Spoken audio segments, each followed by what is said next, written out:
Hai sobat ini semuanya, jumpa lagi di channel Jagat Pertanian, channel YouTube yang berisi tentang tips dan informasi dunia pertanian.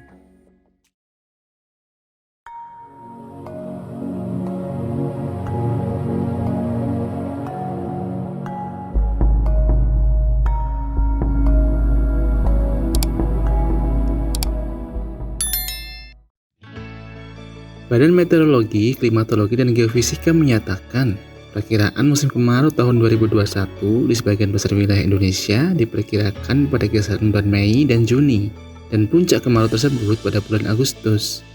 Sudahkah sobat tani semuanya mempersiapkan diri untuk menyambut datangnya kemarau tahun ini?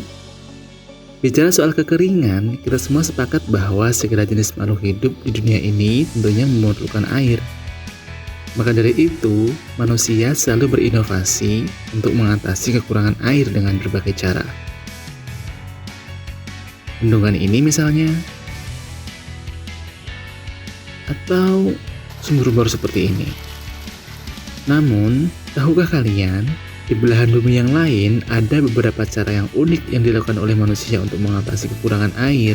Dan inilah 4 cara yang unik yang pernah dilakukan oleh manusia untuk mengatasi kekurangan air, khususnya di dunia pertanian.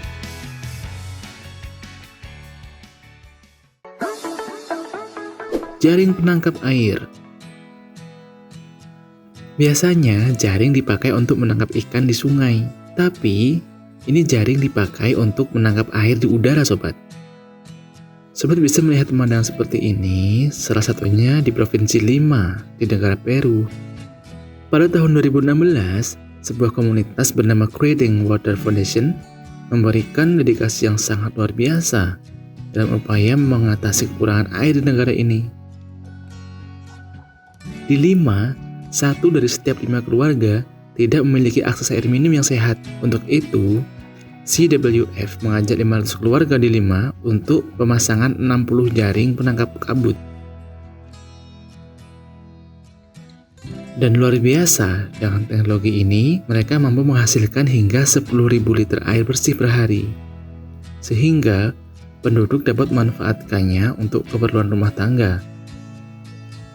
Bahkan, sekarang penduduk juga bisa secara berkelompok membangun jaring penangkap kabut secara mandiri untuk keperluan pertanian mereka secara berkelanjutan.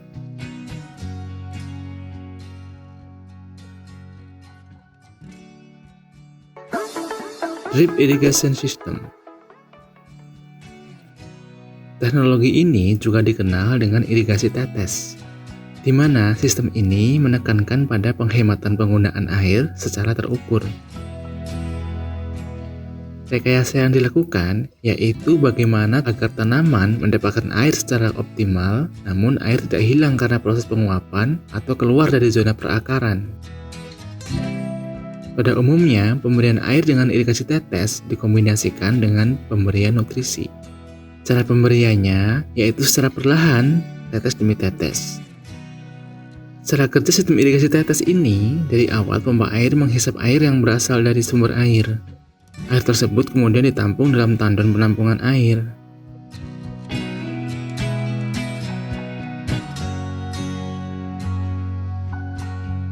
Air dalam tandon selanjutnya dialirkan ke dalam kolam vertigasi.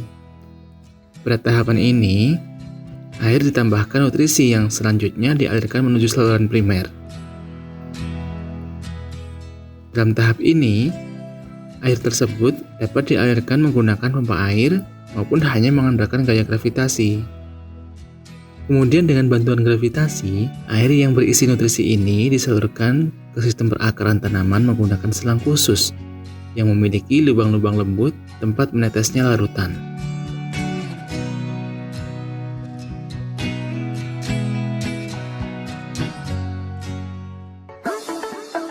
Hidrogel. Hidrogel berasal dari kata hydro yang artinya air dan gel yang artinya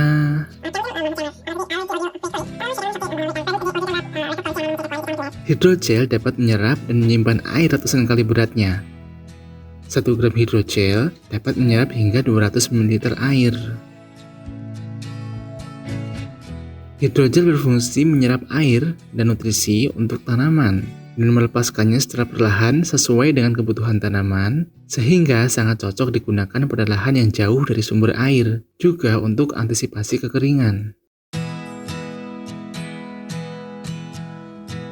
Hidrogel yang digunakan dalam pertanian terbuat dari polimer alam, berupa pati yang bisa diperoleh dari biji-bijian sehingga bersifat ramah lingkungan karena dapat terurai secara alami oleh mikroba menjadi air, karbon dioksida, dan komponen nitrogen.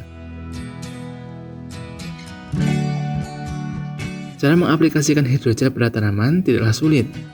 Gel kering direndam dalam larutan yang berisi air dan nutrisi.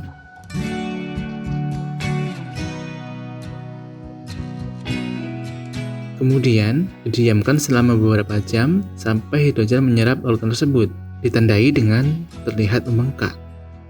Jika sudah membengkak secara penuh, hidrogel siap diletakkan pada media tanam.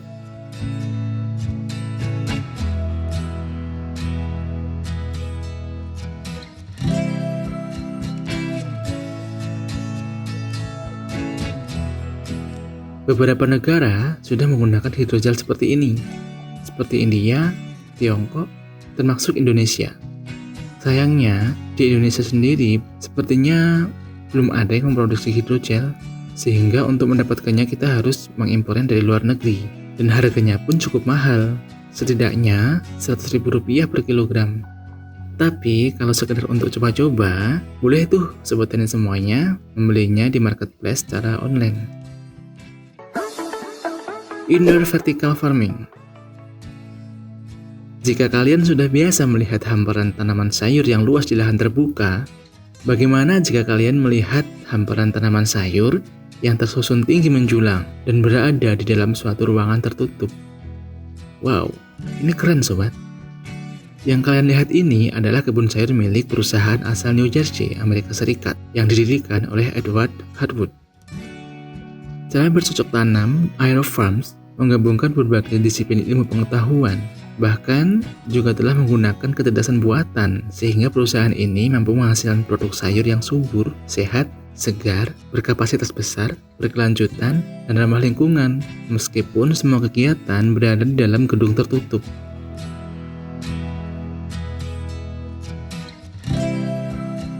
Menanam sayur dengan sistem aeroponik, perusahaan ini lebih hemat air sebanyak 95% dibandingkan dengan sistem menanam sayur konvensional. Memanfaatkan lampu LED khusus untuk menghasilkan gelombang cahaya yang dibutuhkan tanaman, membuat perusahaan ini tidak khawatir lagi dengan datangnya musim dingin yang minim cahaya matahari.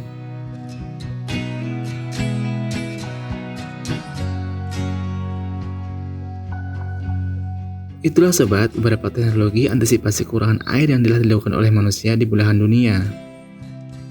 Semoga informasi ini bermanfaat.